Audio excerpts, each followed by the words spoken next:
Assalamualaikum warahmatullahi wabarakatuh. Alhamdulillahirabbil alamin wassalatu wassalamu ala asyrafil anbiya'i wal mursalin sayyidina wa maulana Muhammadin wa ala alihi wa ashabihi ajma'in amma ba'du. Yang terhormat Abah Kyai Haji Muhammad Idris Jamaluddin beserta Ibunya Nyai Hajah Muhimah Falasifah selaku pengasuh Pondok Pesantren Al-Muhibin Putri. Yang saya hormati Ustadz Ahmad Nizami selaku guru pengampu pelajaran tafsir tematik, tafsir ahkam. Yang saya hormati kedua orang tua saya dan tak lupa teman-teman seperjuangan saya yakni kelas 6 Madrasah Diniyah. Saya di sini akan menerangkan penjelasan singkat tentang jilbab kaum muslimah. Nah, jilbab kaum muslimah ini terujuk pada surat Al-Ahzab ayat 59 yang mana perintah berjilbab ini diperintahkan untuk kaum muslim agar mudah dikenal dan tidak mudah diganggu. Nah, sebab turunnya ayat ini kenapa? Nah, dulu konon para mufasir itu menjelaskan bahwasanya dulu para budak dan amat atau hamba sahaya, para budak dan orang merdeka ini sering keluar maram untuk melakukan hajat. Yang mana mereka berhajatnya itu di kebun atau di sela-sela pohon kurma.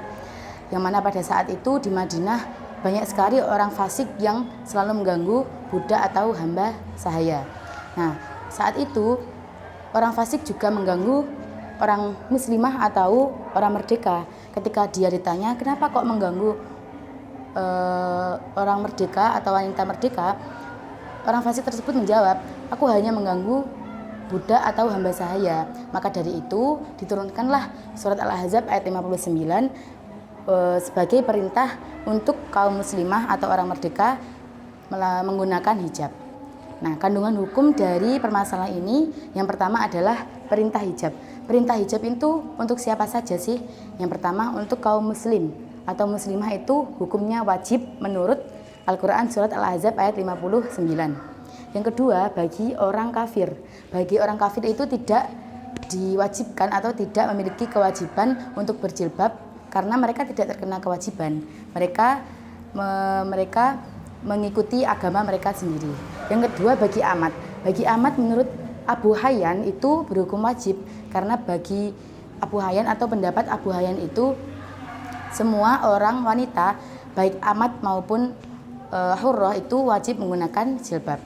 Kandungan hukum yang kedua yakni tata cara berhijab. Tata cara berhijab itu juga ada beberapa pendapat. Yang pertama menurut pendapat At-Tabari dan As-Sudai, wanita itu wajib berhijab menutup seluruh tubuh kecuali hanya salah satu matanya saja. Yang kedua menurut Ibnu Jarir dan Abu Hayyan itu wanita wajib berhijab kecuali hanya kedua matanya. Jadi yang terlihat hanya kedua matanya saja. Yang ketiga menurut Abdur Razak dari Ummu Salamah bahwasanya berkewajiban berhijab kecuali hanya yang terlihat hanya wajahnya saja.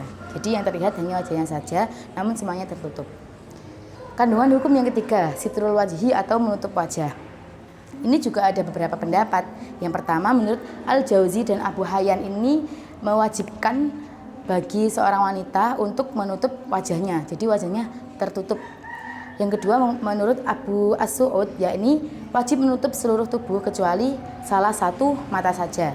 Menurut Abu Bakar Ar-Razi itu wajib menutup seluruh tubuh bagi wanita kecuali untuk orang lain. Maksudnya itu menutup tubuh itu diwajibkan untuk orang lain atau bukan mahramnya. Kalau untuk mahramnya tidak apa-apa. Yang keempat menurut Ibnu Abbas itu wajib menutup tubuh kecuali salah satu mata. Ibnu Abbas ini berpendapat seperti Abu As-Su'ud. Pendapat yang terakhir yakni dari Jami'ul Bayan. Ini wajib menutup wajah kecuali mata kiri saja. Salah satu mata yakni mata kiri.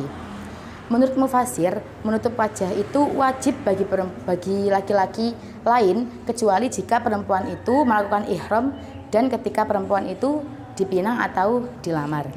Kandungan hukum yang terakhir yakni syarat hijab. Syaratnya memakai hijab itu harus bagaimana? Yang pertama, hijab harus menutup seluruh tubuh. Yang kedua, hijabnya harus tebal. Kalau hijabnya tipis atau kainnya itu yang digunakan tipis, dikhawatirkan ketika terkena angin dia akan terbang atau nerawang.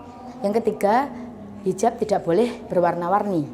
Yang keempat, hijab harus longgar. Jadi harus longgar, tidak boleh hijab itu pas dengan tubuh karena dikhawatirkan bisa menimbulkan syahwat untuk laki-laki lain.